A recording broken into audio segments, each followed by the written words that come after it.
Kaj se vam zdijo današnje ameriške volitve, svetovni dogodek?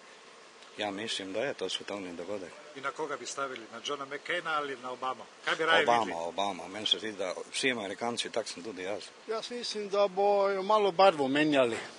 Ne bi vedel, jaz sploh ne spremljam volitev. Kaj te ne zanimajo, pravijo to svetovni dogodek?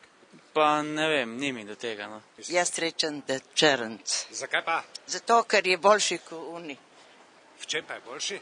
Mislim, upam, da bojo drugače, da ne bojo se vmešavali pri nas. In kaj pa mislite, kaj to pomeni za Slovenijo? Pa zdaj prevelik Jaz bi rada, da bi Slovenija sama brez ameriškega vpliva. Jaz mislim, da bomo. Zakaj? Zakaj, samo ne vem, zakaj bi rekla. Mi se zdi, da bo ljudski. Da bo na ameriških volitvah zmagal. Pa rečemo, da bo Obama zmagal, vse bomo videli, ne? Kaj za taj rečemo pomeni? Ja, Obama bo, tak so napovedi. To samo po napovedi se vidi. Samo po napovedi. Osebno občutek? Moj osebni občutek pa skoraj ne morem dati za javnost. Zdaj več kot 200 let, kak črni niso bili na oblasti in upam, da jim kapital tudi naprej ne bo opustil, če čisto po resnici povem. Kaj pa vem. Kak ne veste? Verjetno Obama.